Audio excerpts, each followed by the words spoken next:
I can't believe I am on the show before the mothership disconnects. Brother, what's going on? How you feeling, DA? I'm feeling great. I am so thrilled to have you here on the show. And like I said, I feel like you've had an imprint in this industry for a long time, and you began and you built a career on really strong opinions. Now those are considered hot takes. They weren't in the 90s or the 80s.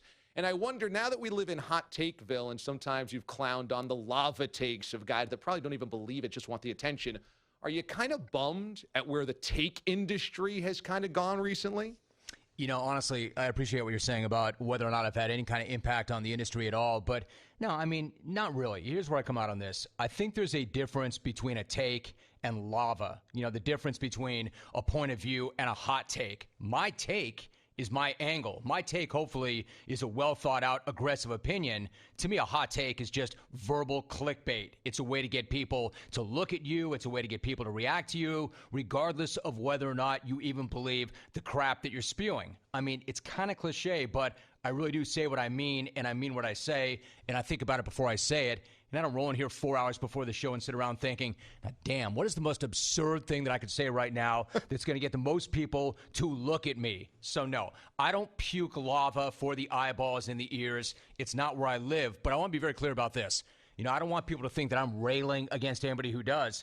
I'm just focused on what I'm spitting into my mic and not what others are spitting into theirs. So if I'm annoyed by anything, DA, it's people being lazy and not taking the time to discern between strong takes and hot takes. You know, there's, like I said, a lot of our show that I've been influenced by from you, and you kind of created in my mind where we've gone in this industry. When you're growing up listening to people debate sports, there isn't really true sports talk like we know it now.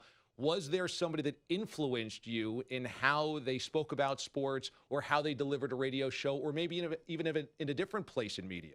You know, it's interesting because when I came up, and I really appreciate what you said about me and if I've had any kind of influence on your show, but when I came up, there really were not shows of this nature at all. I mean, when I came up and I got out of college and I tried to get into the business, the only all-sports station in the country was FAN. I mean, remember, there's no internet, there's nothing online, there's no podcasts. There really was no show of that nature. So the way I came to be and the way I came to approach it, my thought was, well, man, how am I ever going to get on the radio? Didn't play the game professionally. Nobody knows who I am. Exactly what is my edge? What am I going to do? And I thought about it for a little while, and I just came up with, if I'm to have any shot whatsoever, it's got to be different. And the only shows that I heard at that time were guys who were on the air saying things like, yeah, the LA Dodgers have this starting rotation. And callers would call up and say, hey, how do you think they're going to do this weekend against the Reds? Great show. I'll take your answer off the air. You know, so I didn't really take my cue from that. I just knew that if I ever got an opportunity, I was going to come at it not so much from a standpoint of stats and numbers and figures and regurgitation. I was going to come with a strong take, an opinion, a point of view, and then demand the same from my listeners. So the long answer to the short question is there really wasn't anything quite like this when I was coming up. I kind of just made it up as I went along. Jim Rome is nominated for the National Radio Hall of Fame. He joins us here on the show. Of course, he'll follow us coming up in about 52 minutes or so here on CBS Sports Radio. And also you can watch him on the CBS Sports Network. You know, it's interesting because to me, your most impressive trait is consistency. I know how hard it is to come in every day and put forth a product that I'm proud of. And you've been doing this longer than anybody truly has been doing this. And to me, I marvel at the fact that it feels like you've got the same energy, the same pace, the same intensity, the same focus every single day. We're all human. We all have off days. I just feel like I've been listening to you for 20 years, and you never sound like you've got an off day. Is that something that you've attempted to accomplish or just kind of your natural personality and consistency? Yeah, more the former. I mean, I like to work. I like the process.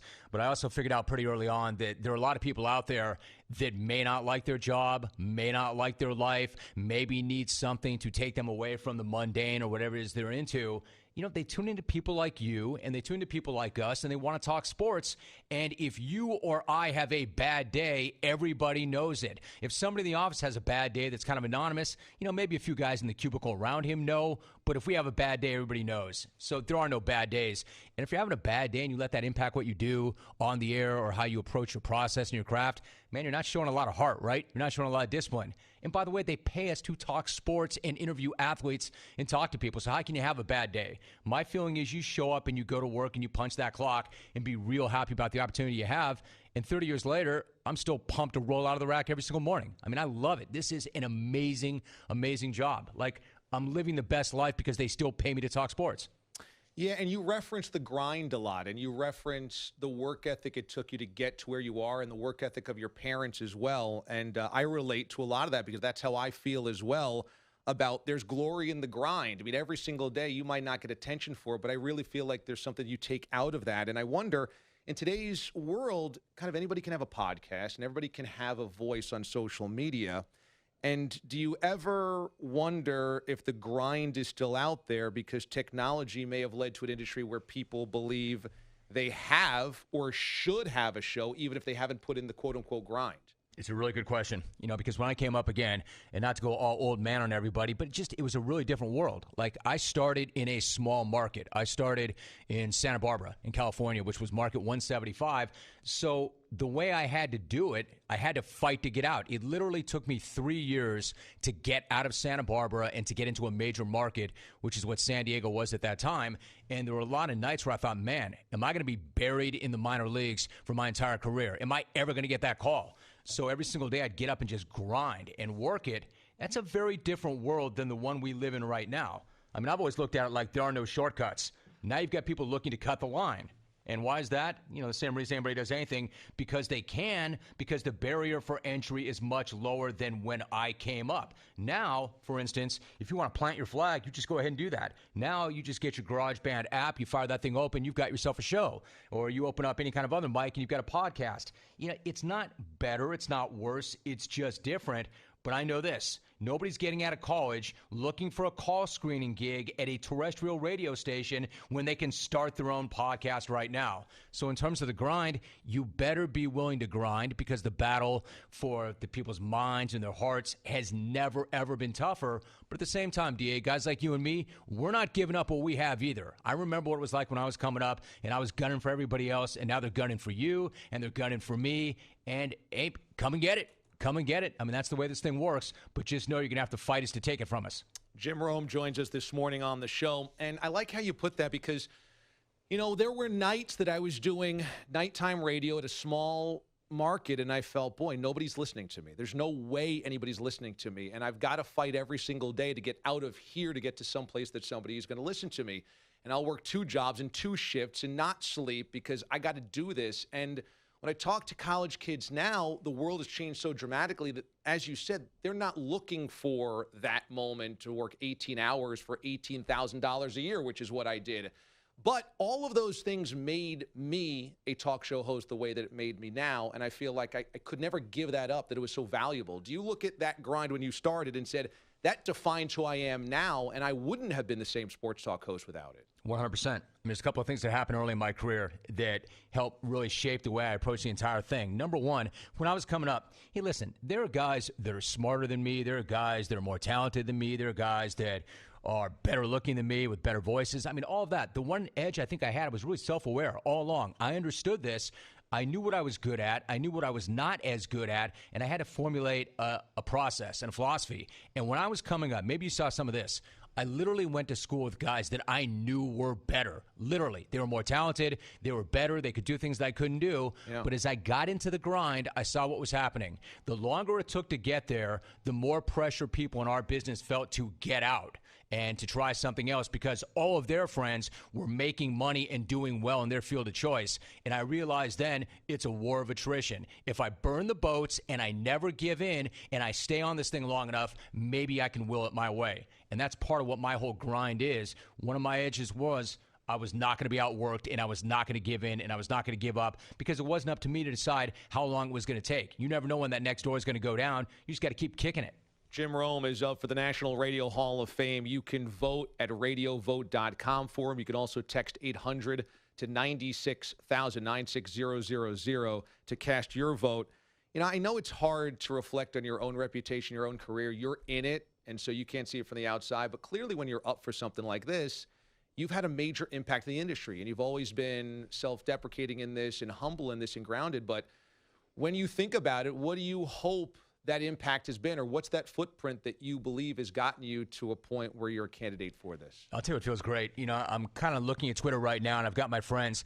I've done this a long, long time. So on the way up, I always wanted to be sure to create the best content that I possibly could. So I tried to find the most interesting people that I possibly could to work with me on the show, to put on the show, to call in an interview as guests on the show. And as I look around, the thing I think that I'm most proud of is, number one, the audience. My audience, the clones, man, they're rabid, they're crazy. They've always been there for me. They've supported every show. That's first and foremost, the audience, the clones. But secondarily, the people that have come through the show that have gone on to and parlayed that into their own careers, their own shows, their own brands, whatever it might be, their own podcasts, their own blogs. I feel if I've had that kind of impact and I've given other people a platform and they've ran with that and they've said, hey, you know what, Jim, you did a lot for me back in the day. I really appreciate that. I learned so much from you. That means more to me than anything else. That feels really, really good. Vote Rome. Text 800 to 96000 or vote at radiovote.com. He is the godfather of what we do, and I can tell you, my first chance of filling in on your show was, I believe, about 2 years ago. And when I was behind the microphone and I heard your theme song, I had one of these out-of-body experiences. Like, oh, my God, I've listened to this show forever. This is a huge piece of what I do that I've taken from you. And I was there in that seat, and I said, I can't even believe that this is what I'm doing right now. And I'll have a chance to do it again next week, which I'm thrilled about. And, I think a lot of the people that have filled in for you or listened to you feel the same way. You have influenced so much of what we all do. So I have a lot of gratitude and a lot of thanks for allowing me that process and allowing me that opportunity. And, man, you have done this for longer than anybody else that I can think at a really high level. So congratulations on that. And I'm so thrilled that you're up for this, and I really hope you get it. D.A., listen, first of all, I want to say thank you very much for everything you've done for me in the show. I want to thank you for filling in for the show.